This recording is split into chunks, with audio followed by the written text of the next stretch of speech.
Hello all of you. अभी हम लोग डिस्कस करेंगे बेगला 136 के कुछ सिंपल क्वेश्चन और उसके आंसर भी।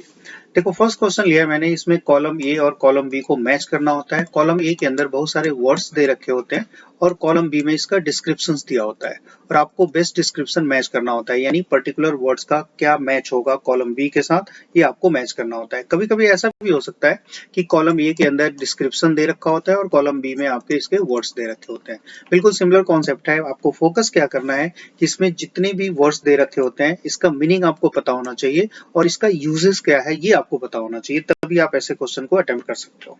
यहाँ मैंने कुछ वर्ड्स लिए हुए हैं और इसका मीनिंग भी मैंने यहाँ पे राइट किया हुआ है, आप देख सकते हो। एग्जांपल जैसे सपोज कीजिए प्रोफाइल का मतलब क्या होता है, शॉर्ट डिस्क्रिप्शन होता है। ये टर्म आपको याद होना चाहिए और जहां भी प्रोफाइल से बेस्ट मैच होगा आपको सेंस ये समझना है कि डिस्क्रिप्शन से रिलेटेड वो स्टेटमेंट होना चाहिए, आप उसको इजिली मैच कर सकते हो। बट एक चीज हमेशा ध्यान रखिए कि जो मैंने यहाँ पे डिस्क्रिप्शन दिया है एग्जैक्टली सेम डिस्क्रिप्शन नहीं भी हो सकता है, यानी सेम स्टेटमेंट्स नहीं भी हो सकते हैं। आपको मीनिंग समझ के उसको क्वेश्चन को मैच करना चाहिए। जैसे यहाँ पे देखो ये पंक्चुअल वर्ड है। पंक्चुअल वर्ड का मतलब क्या होता है, ऑन टाइम, जो हमेशा टाइम पे हो उसको हम लोग पंक्चुअल कहते हैं। यहाँ नॉट लेट मैंने यहाँ पे बेस्ट मैच किया है, हो सकता है नॉट लेट की जगह ऑन टाइम भी दिया हो, तो आपको इसका मीनिंग समझना है और इसका यूजेस कैसे करते हैं ये आपको पता होना चाहिए। ठीक है। फोरसाइट का मतलब होता है जो फ्यूचर के बारे में सोचता हो, फ्यूचर के बारे में कुछ प्रोबेबिलिटी आइडेंटिफाई कर सकता हो, तो ऐसे पर्सन को हम लोग फोरसाइट कहते हैं। तो ये आपको इसका मीनिंग समझना है और उसके साथ जो बेस्ट मैच होगा वो आपको करना है। ठीक है। इसी तरह है फिलैंथ्रोपी का मतलब क्या होता है, हेल्पिंग द पुअर, जो पुअर को हेल्प करने या नीडी पर्सन को हेल्प करने के लिए जो प्रैक्टिस होता है, जो सिस्टम होता है, उसको हम लोग फिलैंथ्रोपी के नाम से जानते हैं। ये आपको पता होना चाहिए।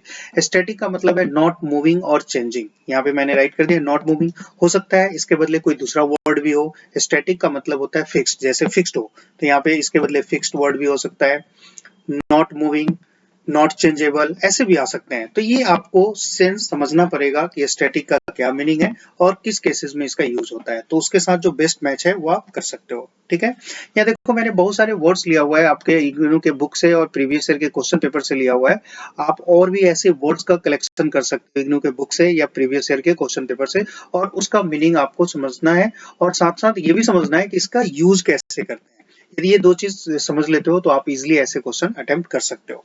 डायनामिक का मतलब होता है एक्टिव, या इसका दूसरा मीनिंग ये भी होता है जो चेंजेबल, जो वेरिएबल हो। तो आपको वहां पे सेंस समझना पड़ेगा कि कॉलम बी में क्या दिया हुआ है, एक्टिव दिया हुआ है, वेरिएबल दिया हुआ है, चेंजेबल दिया हुआ है, तो आप उसके अकॉर्डिंग आप उसको मैच कर सकते हो। ठीक है। आई थिंक आप लोग मेरी बात समझ गए होंगे मैं क्या कहना चाह रहा हूँ। आपको इसका मीनिंग भी समझ में आना चाहिए और प्लस इसका यूज कैसे करते हैं ये भी आपको पता होना चाहिए। तो देखिए यहाँ पे मैंने बहुत सारे ऐसे कॉमन राइट किया है। हो सकता है किसी में से कुछ वर्ड्स आपके एग्जाम में आ जाए या कुछ वर्ड्स आपके बुक से आ सकते हैं, वो आपको वहां से प्रैक्टिस कर लेना चाहिए। ठीक है। हमेशा ये ध्यान रखो कि इसका बेस्ट मैच क्या होगा, वो उस पर आपको फोकस करना है। जैसे देखिए यहाँ पे प्रायर है, प्रायर का मतलब क्या होता है, पहले। तो यहाँ देखो यहाँ पे बिफोर पहले जा रहा है।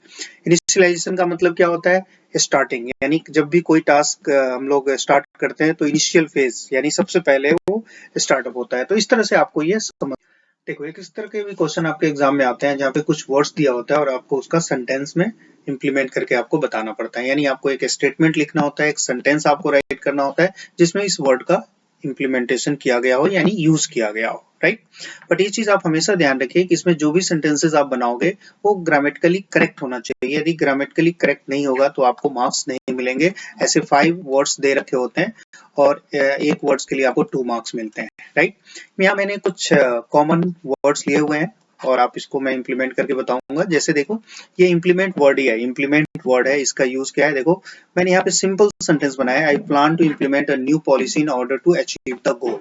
ठीक है, बिल्कुल ग्रामेटिकली करेक्ट है। इस तरह के सेंटेंसेस आपको बनाने चाहिए। अपग्रेड का मतलब आप सबको समझ में आ रहा है। अपग्रेड का मतलब क्या होता है, इंप्रूव करना।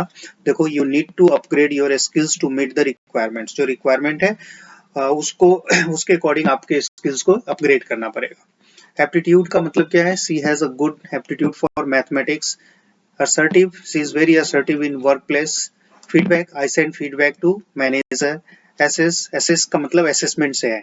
Teachers assess the student performance. Transmit का मतलब होता है डेटा जिसे आप ट्रांसमिट करते हो। तो इस तरह से एक सिंपल सा सेंटेंस मैंने बना दिया है, user can transmit information to other over the network. Right. देखो इस थर्ड क्वेश्चन में आपको फिल इन द ब्लैंक करना होता है। इसमें क्वेश्चन के साथ साथ कुछ हिंट्स भी दे रखे होते हैं और इस हिंट्स के अकॉर्डिंग आपको इसमें डाटा फिल करना होता है, वर्ड को फिल करना होता है। तो देखो फर्स्ट क्वेश्चन में मैंने ये फिल किया है, कम्पिटिटिव होना चाहिए। इसके अंदर यहाँ पर रिस्पॉन्डिंग होगा, इसमें आपका वेल पेड होना चाहिए। देखो इसके अंदर क्या होना चाहिए, हाउ होना चाहिए, हाउ फिल करोगे यहाँ पर, ये गो अप होना चाहिए, गो अप ऑलरेडी दिया हुआ है। इसके अंदर क्या होगा, बिल होगा। फिर इसी तरह से आप ये जो एप्लीकेंट मस्ट होना चाहिए यहाँ पर। तो इसमें ग्रामेटिकली नॉलेज है आपके पास तभी आप इसको कर सकते हो, अदरवाइज नहीं कर पाओगे यहाँ पर। तो ये जितने भी सेंटेंसेस है ये मैंने दोबारा फिर से यहाँ पे रीराइट कर दिया है और जो मैंने कलर चेंज किया हुआ है इसको मैंने फिल किया है। तो इस तरह से आप इसको लर्न कर सकते हैं और इस तरह के और भी क्वेश्चन की आपको प्रैक्टिस कर लेना चाहिए।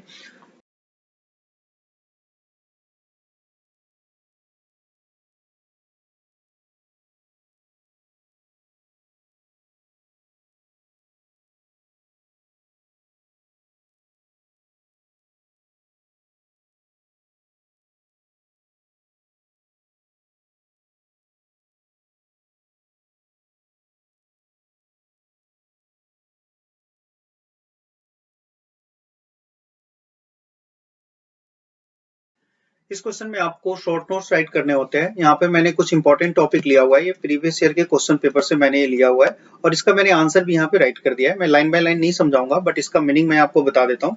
आप लोगों के पास टाइम कम होता है, यूट्यूब से जनरली जो बच्चे कहते हैं उनके पास टाइम कम होता है, वो फास्टली चाहते हैं सब कुछ, तो इस वजह से मैंने राइट कर दिया है। और यहाँ पे इसका मीनिंग मैं बता देता हूँ। वर्क प्लेस एटिक्यूट का मतलब होता है कि आप जहाँ भी जॉब करते हैं, वर्क करते हैं, वहां पे आपका बिहेवियर क्या होना चाहिए, मैनर क्या होना चाहिए और प्रोफेशनल नॉर्म्स क्या होना चाहिए। तो ये जो वर्क प्लेस एटिक्यूट है इसको दो ग्रुप में डिवाइड किया हुआ है और इन दोनों ग्रुप के अंदर क्या क्या होना चाहिए ये मैंने सिंपल सेंटेंस में देखो इस तरह से राइट कर दिया है। इसको आप लोग लर्न कर लीजिएगा। इसको एक बार आप लर्न कर लोगे आप इजिली इसको आप कर सकते हो, ठीक है। इसी तरह बिहेवियर के पॉइंट्स हैं। देखो सबसे पहले गुड मॉर्निंग बोलना चाहिए, नॉर्मल बिहेवियर है, जब भी आप ऑफिस में जाते हैं गुड मॉर्निंग। तो ऐसे से थैंक्स, ये जनरल मैनर्स है। तो ये सारे पॉइंट्स मैंने यहाँ पे राइट किया हुआ है, आप इसको लर्न कर लीजिए। 4 to 5 पॉइंट्स आप जरूर आपको एग्जाम में लिख के आना चाहिए, ठीक है। क्लियर, ये आपके समझ में आ गया होगा आई थिंक। देखो देखो नेक्स्ट टॉपिक है आपका वर्क एथिक्स। वर्क एथिक्स का मतलब होता है मोरालिटी एट वर्क। जब आप वर्क में होते हो, जॉब में होते हो, तो उस समय आपकी मोरालिटी क्या होनी चाहिए, यानी ये बेसिकली आपको प्रोवाइड करता है, ये आपको रिस्पॉन्सिबल बनाता है, अकाउंटेबल बनाता है अपने जॉब के प्रति, आपके ऑनेस्ट और रिलायबिलिटी को भी ये डिफाइन करता है, बताता है। इसके 3 मेजर कैरेक्टरिस्टिक्स है। इस कैरेक्टरिस्टिक को मैंने यहाँ पर पॉइंट बाय पॉइंट राइट कर दिया है। इंटरपर्सनल स्किल्स के अंदर आपको आपके राइट हैबिट्स को, एटीट्यूड को एंड अपियरेंस को ये डिफाइन करता है। इनिशिएटिव का मतलब होता है सेल्फ डिसिप्लिन, आपका एफर्टनेस, आपका ड्राइव। और डिपेंडेबल का मतलब होता है responsibility, honest and reliability. At least ये जो पॉइंट्स है, ये पॉइंट्स भी आप राइट करके आ जाते हो आपके अपने एग्जाम में, तो आपको अच्छे मार्क्स मिलने के चांसेस हैं। तो इस तरह से आप ये पॉइंट्स जरूर आप लर्न कर लीजिए। देखो नेक्स्ट टॉपिक है आपका gender and the work places, यानी वर्क प्लेस पे जेंडर से रिलेटेड चीजें आपको यहाँ पे राइट करने हैं। यानी मेल कैंडिडेट और फीमेल कैंडिडेट एक जगह वर्क करते हैं तो उसके लिए क्या पॉलिसीज होनी चाहिए, ऑर्गेनाइजेशन या गवर्नमेंट ने क्या पॉलिसीज डिफाइन किया हुआ है, क्या होना चाहिए, यानी उसके जो प्रॉज और कॉन्स है वो आपको राइट करना है। आप निगेटिव या पॉजिटिव सेंस में इसको राइट कर सकते हो। ऐसा कुछ भी एग्जाम में क्या होता है क्वेश्चन में कि आपको पॉजिटिव सेंस में राइट करना है या निगेटिव सेंस में राइट करना है। यानी मेल और फीमेल कैंडिडेट एक साथ वर्क करते हैं तो उनको क्या प्रॉब्लम फेस करना पड़ता है, फीमेल कैंडिडेट को, मेल कैंडिडेट को, ये सारी इंफॉर्मेशन आप यहाँ पे राइट कर सकते हो। मैंने स्मॉल सेंटेंसेस में ये सारी चीजें मैंने यहाँ पे राइट कर दिया है, इसको एक बार आप लर्न कर सकते हैं, ओके। देखो नेक्स्ट टॉपिक है good customer service. Good customer service किस तरह से प्रोवाइड किया जाता है, इससे रिलेटेड कुछ फैक्टर्स आपको यहाँ पे राइट करना है।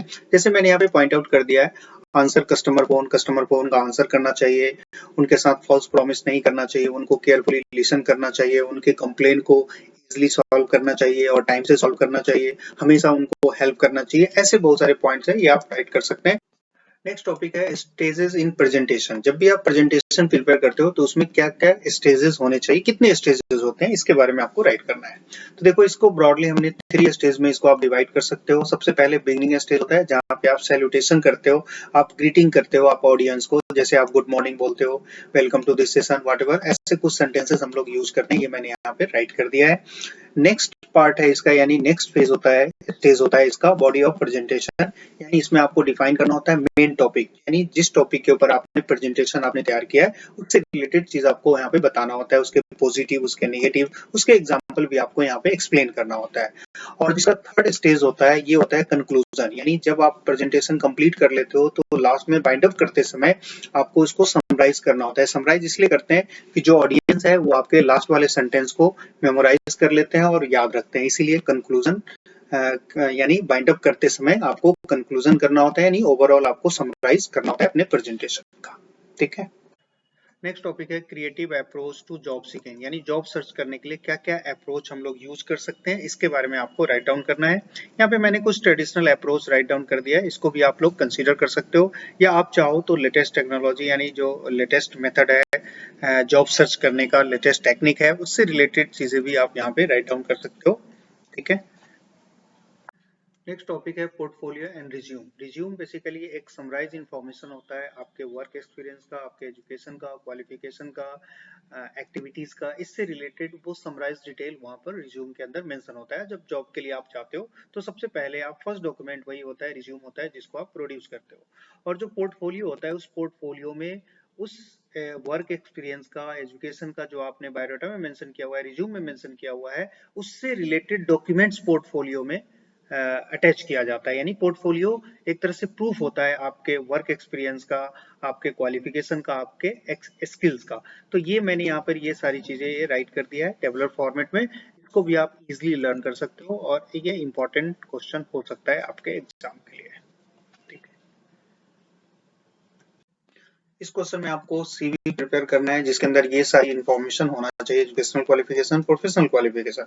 देखो क्वेश्चन में ये सारी चीजें मेंशन नहीं भी हो तो भी आपको इंक्लूड करना पड़ता है। तो मैंने यहाँ पे एक सिंपल फॉर्मेट राइट कर दिया है जिसमें आपको नेम राइट करना है, फिर आप एड्रेस राइट करोगे, उसके बाद आपको यहाँ पे ऑब्जेक्टिव एक डिफाइन कर लेना चाहिए, और प्रोफेशनल एक्सपीरियंस आप राइट करोगे। यहाँ पे जितनी भी एक्सपीरियंस है, जितनी कंपनी जॉब किया है उसकी सारी डिटेल वन बाय वन यहाँ पे राइट कर सकते हो। उसके बाद देखो एजुकेशनल क्वालिफिकेशन है, जहाँ पर आप एजुकेशनल क्वालिफिकेशन का डिटेल देखो टेबुलर फॉर्मेट में लिखते हो तो ज्यादा बेटर होगा, अदरवाइज आप पॉइंट 1 2 3 करके इस तरह से भी आप राइट करते हो पैराग्राफ के फॉर्मेट में, अदरवाइज टेबुलर फॉर्मेट में आप राइट कर दो तो ये ज्यादा बेटर है। ओके। प्रोफेशनल क्वालिफिकेशन कोई है तो यहाँ पे आप डिफाइन करो, एडिशनल स्किल्स आप यहाँ डिफाइन कर सकते हो, इंटरेस्ट आप यहाँ पे राइट कर सकते हो, इस तरह से राइट करना चाहिए। फिर डेट, प्लेस और यहाँ पे सिग्नेचर आप डिफाइन करोगे। राइट। बहुत ही इजी क्वेश्चन है, आप इसको कर सकते हो। इस क्वेश्चन में जॉब एप्लीकेशन लेटर राइट करना है और जो किसी एडवर्टीजमेंट को रिस्पॉन्ड करना होता है। तो देखो इसका एक फॉर्मेट मैंने राइट कर दिया है, बिल्कुल सिंपल वर्ड में मैंने राइट कर दिया है। इसका फॉर्मेट आप लोग याद रखो, सबसे पहले आपको नेम राइट करना चाहिए, उसके बाद एड्रेस राइट करोगे। एड्रेस आप एग्जाम सेंटर का एड्रेस दे सकते हो क्योंकि आप एग्जाम सेंटर में लेटर लिखोगे आप। ओके।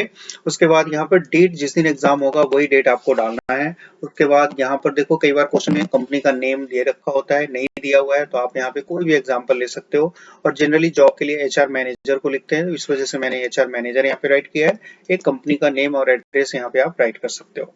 उसके बाद आप इस तरह से फॉर्मेट देखो मैंने सिंपल फॉर्मेट में यहाँ पे राइट कर दिया है, इजिली आप इसको लर्न कर सकते हो, या इससे भी ज्यादा आपको इजी लगता है कोई और कहीं बुक से रेफरेंस है, इग्नू के बुक में भी आप देख सकते हो तो वहां से भी आप इसको राइट कर सकते हो। अदरवाइज मैंने ये इजिएस्ट लैंग्वेज में राइट कर दिया है तो इसको आप इजिली लर्न कर सकते हो।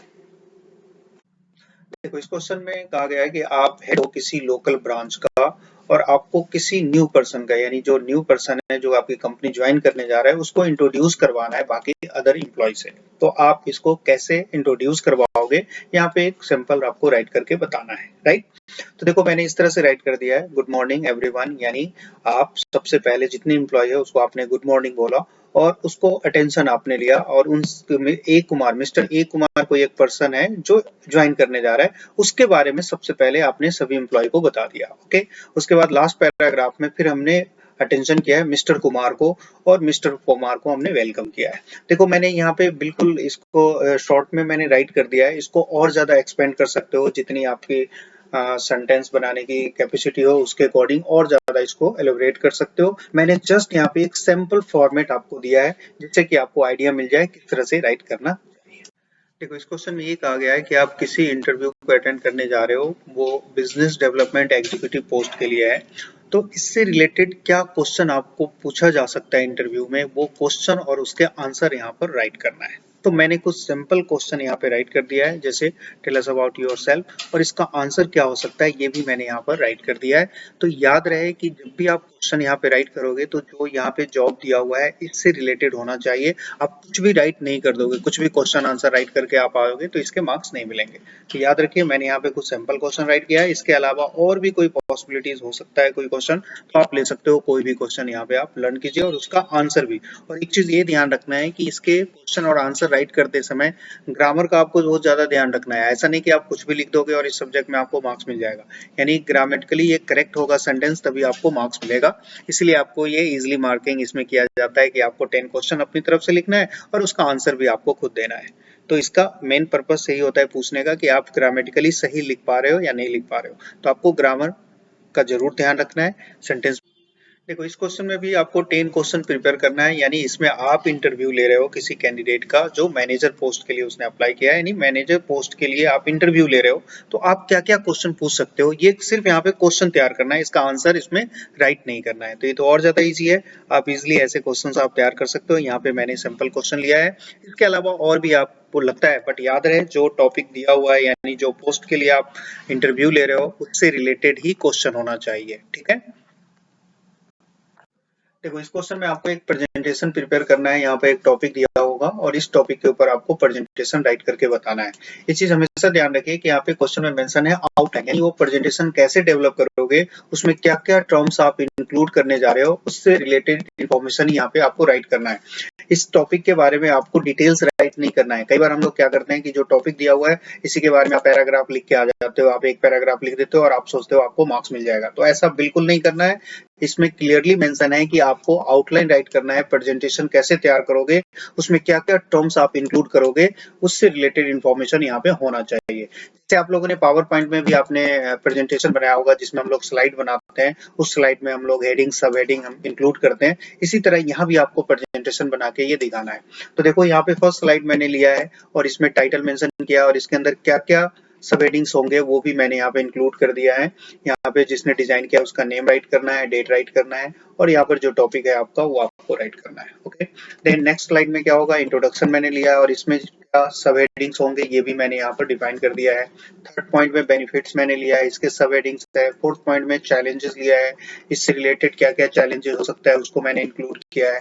फिफ्थ पॉइंट में हमने क्या यहाँ पर डेवलपिंग जेंडर अवेयरनेस से रिलेटेड, यानी जो टॉपिक दिया हुआ है उसी टॉपिक से रिलेटेड हेडिंग्स एंड सब हेडिंग होना चाहिए। इतनी आपके पास सेंस है, नॉलेज है तो आप ऐसे क्वेश्चन अटेम्प्ट कर सकते हो। नेक्स्ट स्लाइड लिया है मैंने जिसमें केस स्टडीज और एग्जांपल्स यहाँ पे मैंने डिफाइन किया है और लास्ट स्लाइड है जिसमें आपको कंक्लूजन राइट करना होता है जो कि सभी प्रेजेंटेशन में होता है।